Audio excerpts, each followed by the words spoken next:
welcome to the Good Work Show. Yep, new scenery for me. You had the new scenery last week, right? And I had the new scenery this week. It's we promise y'all we're not nomadic people. We just my scenery is stationary. What? You were there last week? No, you were somewhere else in the house. No, I was here. Oh, you were? No, yeah, but it was new for the year. It was new for the year, and it might have been because it's raining today. Oh yeah, not so bright, so you can actually see. It looks like it's a lot of woods back there. It is a lot of woods there. Yeah, like this is my first, winter being here. So the other day I looked out the back window. I'm like, there's houses back there. And like even in my bedroom at night, like now headlights, like every once in a while I'll get a headlight if somebody's pulling into their driveway. Really? Because those houses also sit, it's a slope. So those houses sit kind of out. Got it. Above my roof line. Yeah. So it's just funny because it's like now that there are no leaves on the trees, there's like there's really nice houses back there. You better go say hi to your neighbors. If they start coming down the hill, it's like. Well, one day I saw a dog back there. Like there's a whole ecosystem that's happening back here that I can see now because there's no leaves on the trees. I'm like, where'd this dog come from? Yeah. Well, speaking of dogs, I don't know what I'm not at a place that has dogs, but if y'all hear anything, I'm hanging out at my mom's house today for a little bit. So I had to come over here and do some stuff. So I am set up in her home office, which is not as colorful as mine with the purple wall, although her favorite color is purple too. So I could probably convince her to paint one over here so I can have similarity. Parody in my backgrounds, but no, that's why my scenery is a little off today, a little different, I'll say. Not off. I mean, Dad, I hope your mama don't hear that. Talk about no, I mean it's not bad. It's like just different. And then she's got all the family photos back over here on the bookcase. So it's like my senior class photo right there, and my grandma, and like big family. So anyway, it's just like okay. I'm gonna figure out a real space to record because I just haven't. What's wrong with that one? Well, nothing, but it's just kind of boring. I mean, I've got a nice setup in my house, so like there has to be. Actually, the most ideal spot, which I think is kind of cool, I won't use because it's my bar, so I don't want anybody to. I don't think you should showcase that. But like the little not that type of show. The nook is very nice, but I would have to. I'm not going to do that every week, but yeah. So today's conversation is going to be fun. We are speaking with the Boys and Girls Club. So how can you not be happy about that? Yeah, David Jernigan is going to join us, and he leads the Boys and Girls Club of Metro Atlanta. Everybody's heard of the Boys and Girls Club. I feel like if that's one of those organizations that seems like ubiquitous, but then you probably, if you went as a kid and you're like, hey, this is what I did, they probably do something else now. It's 2022. They probably got more stuff. So we need to talk. We need to like catch up with them and see what's going on with the clubs. Yeah. I mean, I've actually never been in a Boys and Girls Club. Never been inside one, really? No, you should go. I bet you there's one in your neighborhood. I think I've actually seen the one. I did. I drove by one the other day. I was driving from one of our locations and I passed by. It was huge. Yeah. So, pretty. I don't know if that's the closest one, but it's the one that I know of. But yeah, I've never, with my parents being teachers, we never had times that, I never needed childcare. So that was, so they were off, we were off. And, so there was that kind of thing. So I never had that whole after school experience. So I guess I missed out. Yeah, maybe. My dad lived next door to the Boys and Girls Club, so with the candy lady, because that was on the other candy side. lady. Now the candy lady. Now so there's a candy lady when I lived, because my parents got divorced when I was like super young. So but we lived in the same neighborhood, well, in the same city, but close by, 5-minute drive or whatever. So there's a candy the candy guy, there was a candy lady like down the Okay. street from where I lived with my mom, but then on the, like, it was like it wasn't a cul-de-sac. I can't explain. So there was a street. If you went down our street, you couldn't go through. You had to go around and loop on the street that was on the back side. Like a horseshoe. Like a horseshoe, yes. So Okay. on the other side of the horseshoe was one of my dad's really good friends, Big T. And Big T was the candy man, but Big T used to barbecue like everything. So, you know, it was one of those things where you could go down to the bottom of the horseshoe and get some candy from the candy lady, but then you go up the other side of the horseshoe and you get some candy from Big T. And Big T, to, you know, forever and ever would like cater big like barbecues and stuff. So yeah, that there was no candy lady in my name. We had a candy lady who had a house across the street from my church. Okay, yeah. And I'm pretty sure a lot of people's Sunday school money ended up at the candy lady. Candy lady, yeah. And then at my dad's mom, my grandmother's house in St. Augustine, we had the freeze cup lady. Oh. And she was up the street and you could go get a freeze cup for $0.25. Yeah. Now, the one thing I didn't really understand about, because I feel like we might have paid the candy lady. I didn't have to pay Big T because, you know, we're friends, like, hey, we get the Big T hookup. But how did they know that you already had been there? Because the candy lady, I remember, if you tried to go back and double back and get some, she knew your face. She knew your face. You couldn't. You paid her though, right? I don't think she used to charge. I don't think the candy lady. Oh, she would just give out candy. Give out suckers. But yeah, you had to go at a certain time of day, and you know. But it was real. You know, it was real interesting childhood memories, and that was okay. You had to pay? Yeah, we paid the freeze cup lady because she would have. Well, now freeze cup, that's a little bit more involved because you had to. Yeah, but they were $0.25 and it was the Dixie cups. Yeah. And you go, and I don't know, you know, like the plastic bags that newspapers used to come in? Yes. The long bags? Yeah. She would stack up the freeze cups.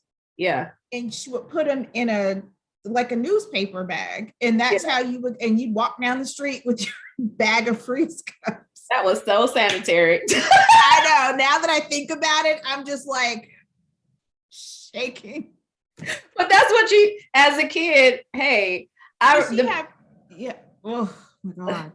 But she had the big pickles. Oh, she had the whole like. It was like the stuff. Like she had the now later. Yeah. She had the pickles. She had the pig feet. I don't know anybody ever ate the pig's feet. She had the pickled eggs, and the freeze cups. Wow. But, so tell me this, and this is so the candy lady that was down the street from our house. She had bars on her windows. Did she pass the stuff to the bars? The window bar? That's what the candy lady in our neighborhood did. Not the one in St. Augustine. She didn't. Like you would go in because it was kind of like a little store. It was like a store. It was more of a storefront. I don't think it was like a house, but she was the freeze cup lady. That's just what I don't know that the store had a name. It was just the freeze cup lady. Freeze cup lady, yeah. Now the house across from the church, I think it was a house, and I don't ever recall seeing anyone go in. I think that you just got like through the bars or through the door or whatever. I don't think anybody ever went in because she was just candy, I think, but she had to clean up on Sunday because if you went there with money for, it was like, okay, if you had $2, it was like $1 for Jesus. Oh, you were robbing the Lord. You're supposed to put both of those. Yeah. You're supposed to put both of those dollars in the collection. I did not participate in these activities, but I'm just saying. How did you know? Anyway, we are off on a whole topic.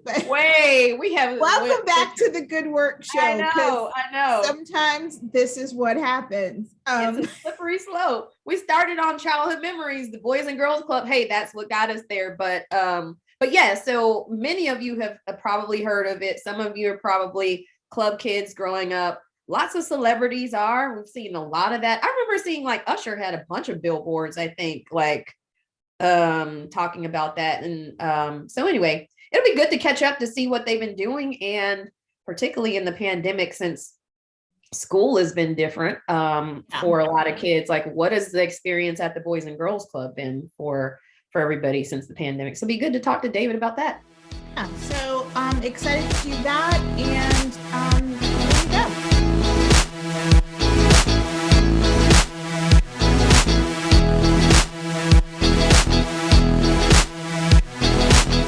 Well, hello everyone, and welcome back to the Good Work Show. We're excited because we are joined by a special guest today, David Jernigan, who is with Boys and Girls Club of Metro Atlanta. Happy New Year to you, David, and welcome to the show. Happy New Year to you. Thank you for having me. Yeah, absolutely. So a lot of people have probably heard of Boys and Girls Club, or maybe they went as a youngster and experienced all the great things that you have to offer. But you know what? Times have changed, and I bet you have some new things that people might not know about. So why don't you give us a little bit of overview about the club and what you do there, and then tell us some of the things about your mission. Absolutely. Well, I also was a club kid and thought that I knew everything about the Boys and Girls Club as a person who participated in the club, but I will tell you, it has evolved quite a bit over the years. In fact, we've been in Atlanta for over 80 years now, and our mission is to ignite the unlimited potential of kids and teens, and we do that by creating safe and inclusive and engaging environments. So we have 25 clubs, soon to be 26, located in 11 counties across metropolitan Atlanta. And we serve around 8,000 kids every year, offer youth development programs during critical non-school hours. And we focus on three primary things: academic success, healthy lifestyles, and character and leadership, with kind of an underpinning foundation of a college and career readiness focus. In addition to those 26 clubs, we also have a 160-acre outdoor residence camp up in Danielsville, Georgia. We call our Camp Kiwanis. Which creates an amazing space for kids to go during the summer and on weekends to go and learn outdoor leadership and environmental education. And one of the things that we've become known for is just a really affordable after-school program. We base our fees on a sliding fee structure. And so for a family of three, they might pay about $100 per child for the year, which is a steal of the great programming that we offer. And so, yeah, we are excited to be in Metro Atlanta and excited to continue to expand our impact here in Metro Atlanta. Elaine, weren't you a club kid? Not technically, no. So my dad. She was a squatter. She would just show up. Well, no. So my dad, in fact, as growing up, and still to this day, his house is actually next door to the Boys and Girls Club in the city that we live in. So his good friend who used to play like NFL or whatever, he ran the club. And so we were going over there all the time. And but no, I wasn't technically on the rolls there. But it was part of the family, It was like, hey, if you know where the Boys and Girls Club is, then you know where my dad lives. So yeah. That's great. Well, there are a lot of people who are a part of the Boys and Girls Club extended family. So we include. Yes. Yeah. I figured the statute of limitations had run out. So if I outed you as a squatter, you didn't have to pay back pay for all that time that you were going. You know what? If I had to pay back pay, my dad, his back pay is probably way more expensive than mine. But they always have been a great partner and family member to us, the club, and just seeing kids go there. So yeah, that's awesome. So David, talk to us a little bit about what kind of programming was Elaine getting for free that she whether it was going there after school. I imagine that it has evolved. Like I see the commercial, I remember like the old commercials with like Denzel Washington showing his card and that kind of stuff. But I assume that it has kind of evolved past, just probably does include just a place to go. But what other kind of programming is being offered there for kids that show up? It's a great question. So, as I said, a lot of people have an antiquated understanding of Boys and Girls Clubs, right? They think of us as the gym and swim clubs of the past. But we are an organization that really focuses on serving young people in three core areas. So we focus first on academic success. So we do homework help, tutorials. We actually are bringing in teachers now from schools to sort of help bridge the gap between schools and our club. We focus on financial literacy within that and exposing kids to the arts and outdoor and environmental education, All of that is with kind of the overarching goal of graduating kids on time with a plan beyond high school. So that's all within the academic success bucket. Within character and leadership, we do a lot around civic engagement, giving our kids access to community service opportunities, leadership opportunities within the club. I mentioned the outdoor leadership camp. A number of our teens, their first jobs are in our camp, so they learn to become leaders of younger kids within our programs.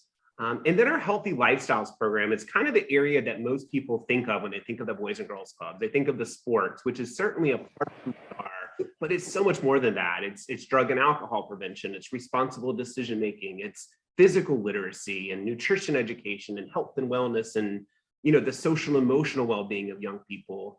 And as I mentioned, all of that is with an underpinning foundation of a college and career readiness focus. So we take kids on college field trips. We expose them to careers that they may never know about. We get many of our high school kids have internships that we help connect them with during their junior and senior years, with the idea that when kids leave us, they have a plan and they know where they're going, and we've helped to support them with their family, with their school, with the community in building that plan. Wow, that's awesome.